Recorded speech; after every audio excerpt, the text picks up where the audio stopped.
ಇನ್ನು ಗೃಹಲಕ್ಷ್ಮಿ ವಿಚಾರದಲ್ಲಿ ನಾಳೆಯಿಂದ ನೀವು ಅರ್ಜಿಯನ್ನ ಸಲ್ಲಿಸಬಹುದು. ಇವತ್ತಿನಿಂದ ಇತ್ತು, ಬಟ್ ಅದೊಂದು ಸ್ವಲ್ಪ ಸಮಸ್ಯೆ ಆಗಿದ್ದಕ್ಕೆ ನಾಳೆಯಿಂದ ಆರಂಭ ಮಾಡ್ತಾರಂತೆ. ಗೃಹಲಕ್ಷ್ಮಿ ಯೋಜನೆಗೆ 4-5 ದಿನ ಮುಂದೂಡಿಕೆ ಅಂತ ಹೇಳ್ತಾ ಇದ್ದಾರೆ. ಸೊ ಮಧ್ಯಾಹ್ನದವರೆಗೂ ಕೂಡ ನಾಳೆ ಅಂತ ಹೇಳಿದ್ರು ಸಚಿವೆ, ಆದರೆ ಈಗ ಕ್ಯಾಬಿನೆಟ್ ನಲ್ಲಿ ನಿರ್ಧಾರ ಮಾಡಿದ್ದಾರೆ ಇನ್ನು 4-5 ದಿನ ಮುಂದೂಡಿಕೆ ಅಂತ ಹೇಳ್ತಾ ಇದ್ದಾರೆ.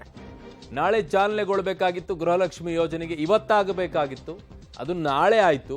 ಈಗ ಮತ್ತೆ 4-5 ದಿನ ಮುಂದೂಡಿಕೆ ಆಗಿದೆ ಅನ್ನುವಂಥದ್ದನ್ನ ಸಚಿವೆ ಲಕ್ಷ್ಮಿ ಹೆಬ್ಬಾಳ್ಕರ್ ಅವರು ಹೇಳಿದ್ದಾರೆ. ಕ್ಯಾಬಿನೆಟ್ನಲ್ಲಿ ನಿರ್ಧಾರ ಆಗಿದೆ ಅಂತ.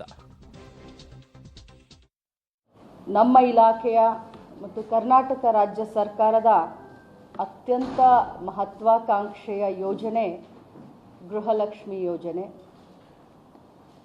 ನಮ್ಮ ಸರ್ಕಾರದ ಧ್ಯೇಯ, ಮಾನ್ಯ ಮುಖ್ಯಮಂತ್ರಿಗಳ ವಿಚಾರ, ಯಾವ ಕುಟುಂಬದಲ್ಲಿ ಮಹಿಳೆ ಶಕ್ತಿಯನ್ನು ಹೊಂದ್ತಾಳೆ, ಯಜಮಾನಿ ಶಕ್ತಿಶಾಲಿ ಆಗ್ತಾಳೆ, ಆವಾಗ ಆ ಕುಟುಂಬ ಕೂಡ ಶಕ್ತಿಶಾಲಿ ಆಗುತ್ತೆ ಅನ್ನುವಂಥ ಉದ್ದೇಶದಿಂದ ನಮ್ಮ ಪಕ್ಷದ ಸರ್ಕಾರ ಮಹತ್ವಾಕಾಂಕ್ಷೆ ಯೋಜನೆ ಗೃಹಲಕ್ಷ್ಮಿಯನ್ನು ನಾವು ಜಾರಿಗೊಳಿಸ್ತಾ ಇದ್ದೀವಿ.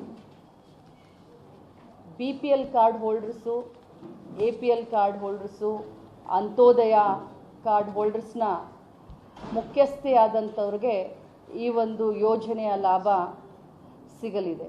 ಸರ್ಕಾರಕ್ಕೆ ಏನು ಉದ್ದೇಶ ಇದೆ, ರಾಜ್ಯದ ಮಹಿಳೆಯರಿಗೆ ಏನು ಚುನಾವಣೆ ಪೂರ್ವದಲ್ಲಿ ನಾವು ಮಾಡಿದಂಥ ಏನು ವಾಗ್ದಾನಗಳಿದ್ದಾವೆ ಅದನ್ನು ಆದಷ್ಟು ಬೇಗ ಮತ್ತು ಸರಳಿತವಾಗಿ ಮುಟ್ಟಿಸುವಂಥ ಕೆಲಸವನ್ನು, ಗುರುತರ ಜವಾಬ್ದಾರಿಯನ್ನು ಮಹಿಳಾ ಮತ್ತು ಮಕ್ಕಳ ಕಲ್ಯಾಣ ಇಲಾಖೆಗೆ ವಹಿಸಿದ್ದಾರೆ. 2023-24ನೇ ಸಾಲಿನಲ್ಲಿ ಈ ಯೋಜನೆಯನ್ನು ಅನುಷ್ಠಾನಗೊಳಿಸಲು ಸರ್ಕಾರವು ಸಂತೋಷ ಪಡುತ್ತದೆ.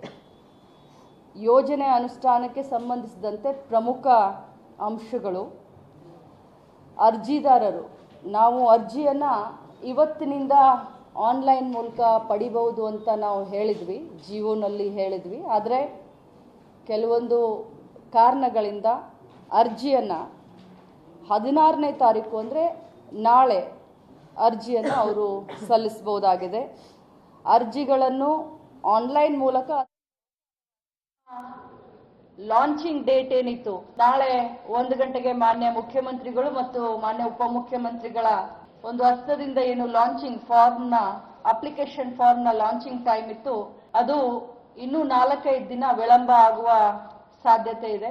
ಯಾಕಂತಂದ್ರೆ 1,28,00,000 ಈ ಒಂದು ಗೃಹಲಕ್ಷ್ಮಿಯ ಯೋಜನೆಯ ಲಾಭವನ್ನ ನಮ್ಮ ಕುಟುಂಬದ ಯಜಮಾನಿ ಪಡೆಯುವಂತ ಸಂದರ್ಭದಲ್ಲಿ ನಾವು ಈಗಾಗಲೇ ಅರ್ಜಿಗಳನ್ನು ಆನ್ಲೈನ್ ಮೂಲಕ ಮತ್ತು ಭೌತಿಕವಾಗಿ ಗ್ರಾಮ್ 1, ಬೆಂಗಳೂರು 1, ಕರ್ನಾಟಕ 1 ಕೇಂದ್ರಗಳಲ್ಲಿ ಪಡೆಯಬಹುದು ಅಂತ ನಾವು ಹೇಳಿದ್ವಿ.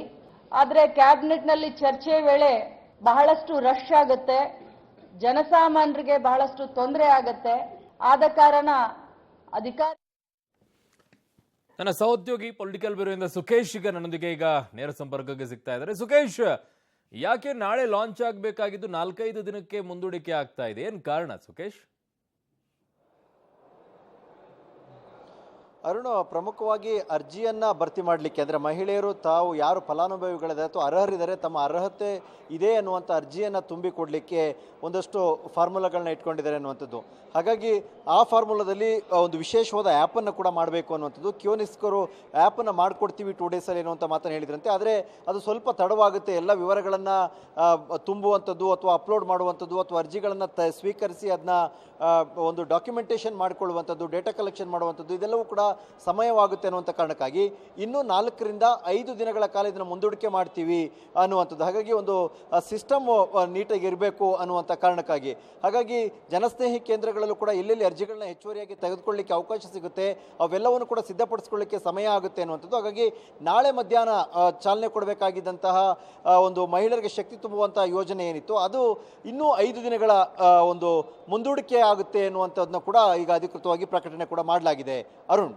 ಓಕೆ ಸುಖೇಶ್, ನಿಮ್ಮೆಲ್ಲ ಮಾಹಿತಿಗೆ ಧನ್ಯವಾದಗಳು.